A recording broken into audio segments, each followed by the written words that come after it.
Okay guys, welcome back to part 2 of this video where we've been talking about spring essentials. And when I mean spring essentials, are not restricted to just what you should get. This is the basic that you need. So we spoke about the shacket, the lightweight jackets and all that stuff in the first video. This video will be continuing with shirts, polos, knit and all that kind of stuff. So that's what we're going to be talking about for this part. So without wasting so much of your time, let's get to it.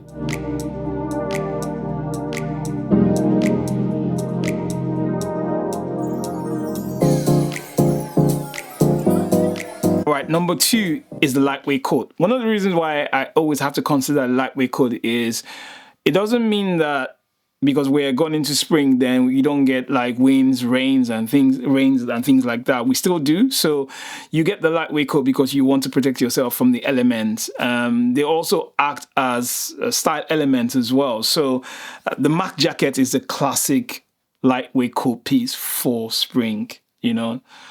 There's really not much else that comes to contend with that. You know, the size, the fitting, the elegance that comes with it. It's just amazing. So for me, the MAC jacket is the lightweight coat I'll pick. Now it's down to you in terms of color. What color would you go for? When it comes to MAC jackets, I would usually go for one. Yeah, I would usually go for one. And I would go with the navy. Don't throw stones at me. I know the brown is just a classic tone for the MAC jackets, but because a lot of the other pieces I'm wearing are more on the lighter tone, I like to have contrast. It's more about what it looks like and what it feels like to the entire look of what I'm putting together.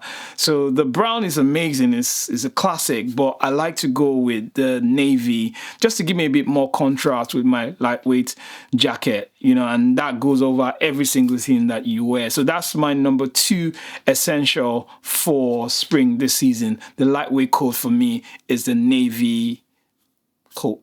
Let me know what color you go with if you're going to pick one or the other. Number 3, this section covers the shirts and the polos. We'll have a separate section for the knitwear because there's a lot that goes into that. When it comes to the shirts and the polos, there are some staples I always recommend. And one is the Oxford, pinstripe Oxford shirt. Rather than the plain white Oxford, I would go with the pinstripe Oxford shirt. That you can wear to work, you can wear it out, you know, for your day out, you know, something that will fit in very well with your spring capsule to work and play. That works very well. I think it's very essential. An Oxford button down blue stripe shirt is, for me, is an essential. I'll prefer to go with that than the white because with the white, if you want to play that down, you need to do a lot more to your outlook to play that look down. It's more like a blank canvas, but the pinstripe button-down Oxford shirt, sometimes it just morphs into wherever you find it. A very casual look with the sleeves rolled up, you know, with your jeans or with your corduroy pants or with your chinos pants. It just works quite well. So I would recommend that. I would also recommend a light blue Oxford shirt as well. You can see I'm just avoiding the white. And I do that for very many reasons. I like to get things that are not too obvious, that's one, and things that I can wear with quite a lot, but they don't just look basic. Do you get what I mean? White tends to be quite basic, you know, when it's included into a lot of outfits that you're styling. So I tend to avoid whites. Plain whites. That's why I'm going for very light tones, airy tones. And when it comes to spring as well, I need color with vibrancy. White is it's a vibrant tone, you know, but when you have it in certain hues like light brown, light pink, you know, light tones like light blue, it brings in that extra bit of life into spring, which I love to do. So I would consider that for your shirts. And then you can have a dark blue Oxford shirt if you want, you know. I think that would work well with your date night and some workwears during the day. But one of the reasons why I wouldn't include it in this collection is because I'm going to add my dark hues to other pieces that I have for my tops. So we talked about the shirts, we talked about the pinstripe, blue pinstripe Oxford button-down shirt, and as well the light blue button-down Oxford shirt. So now let's go towards the polo. This is why I introduced color. This is why I introduced my vibrancy to my spring pieces, my spring tops. So with the polo, I will go with two colors. I will go with the blue and the brown, light brown. That's why I brought in a little bit more hues into it. So if you can see my tops as a whole, I've got the white with the blue stripe, I've got the light blue, then I've got the navy, and then I've got the brown. So there you're getting a lot of variation rather than having white, brown, blue, and it's just no structure, no pattern, no texture, you know. So I'm using the variance of all of that to bring in texture to my pieces, so it's not boring, you know, because sometimes that's what pushes us to buy, when we just feel like, oh yeah, this look is not it. I'm not feeling it. But sometimes it's just how we've been able to merge all these pieces, amalgamate them together to create what we are trying to create. And with these pieces that I've put together, you can actually style them from work to play. With the polo top, this one of those tops that I feel like people don't like to style because they feel like it can't be seen. But I feel like polos are very essential to get that very classic, elegant look when you really want to, without having to wear a t-shirt.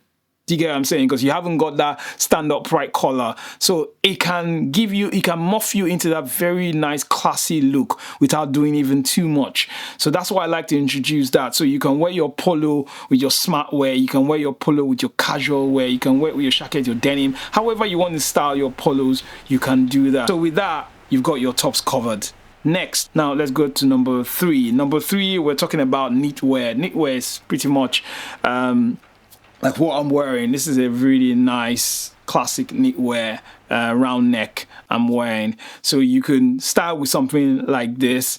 For knitwear, for spring, this is where it gets very, very interesting, because I bring in a lot of texture, I bring in a lot of style with my knitwear when it comes to spring. I rarely wear the round neck knitwear here because things are getting a little bit warmer, so I tend to go more with v-necks and sleeveless as well. Yes, I could add this to it. So when it comes to spring, what sort of knitwear are you looking at? I tend to go more with sleeveless v-neck knitwears, so I can wear that under my denim jacket, I can wear that over my t-shirt, I could wear that under my leather jacket. So that works really well. It could be long sleeve, it could be sleeveless, but I usually like to keep them v-neck. But if you want something smart for work, like say I want to wear this with a leather jacket, that will go well with work. So something like in black with my leather jacket, that will go really well for work, you know, with a nice pair of chinos under that, you know, my shoes. That will look incredible for work. So with knitwears, there are different sort of knitwears that you can style, but I always like to base them on the round neck, the V-neck, and sleeveless. Those are the 3 conditions I like to give to them. But for me, what I will pick more often than not are the V-necks. The V-necks and the round neck. So those 2 in particular are the 2 choices I will add to the knitwear. A round neck knitwear, long sleeve, and a v-neck knitwear or a cardigan that gives you that nice shape in as well, button down as well. So there you go. The next one is versatile pants. With this, there are quite a few pieces that I like to bring in with pants. And let me tell you a secret about pants.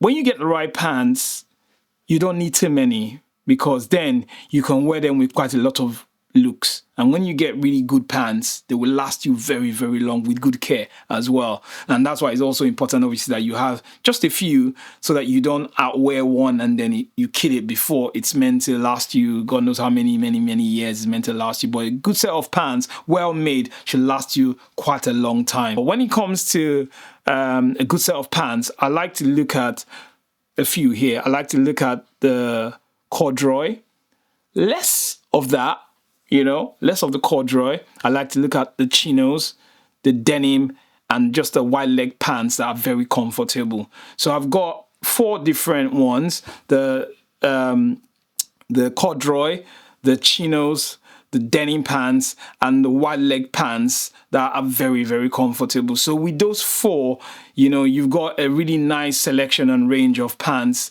that will cover you through the season. Your denim pants, your chinos for your smart casuals and your smarts, or just your casuals, your denim for your casuals, and even workwear when you decide that you want to wear something very, very casual for Friday, Wednesday, or whatever day you want to style, or for those of you who work in places or spaces where you can actually style chinos as much as you like to. So these are the four pants I would look at if I'm building my capsule for spring. Now, what we did again with the lightweight jackets, we're going to do with this one. So get ready, go down to the comments as well. If you had the choice of picking only three, which three would you pick? You got the chance to pick only 3 pants from this whole selection, this whole collection. Which 3 would you pick? I personally, and you can't go wrong, it's more about your fit, what your sort of style is, what your space, what your work is. A lot of things go into consideration. You have to be taken into consideration when you're picking your picks and your selections. Don't just make it based on, oh, it look good on him or it look good on him. You know, where do I need to wear these things to? But there's a reason why I do that, because I have to look at what is my everyday like. How often do I need to? How often am I required to? As a result, that has to shape how I shop. It has to shape what I wear. So yes, all that has to be reflected in what you pick. So as I said, go down to the comments, let me know what 3 you are picking up as your regulars that you'll be styling for this season. Anyway guys, thank you so much for watching. Keep your comments coming in. I will do my very best to respond to you as much as I can. Like and subscribe, follow me on this channel, as I'll be bringing you everything menswear, lifestyle and travel. And I hope this video helped you to put things together with the right perspective for spring that is coming. Let's bring the color to the season as we get ready for spring. Ciao.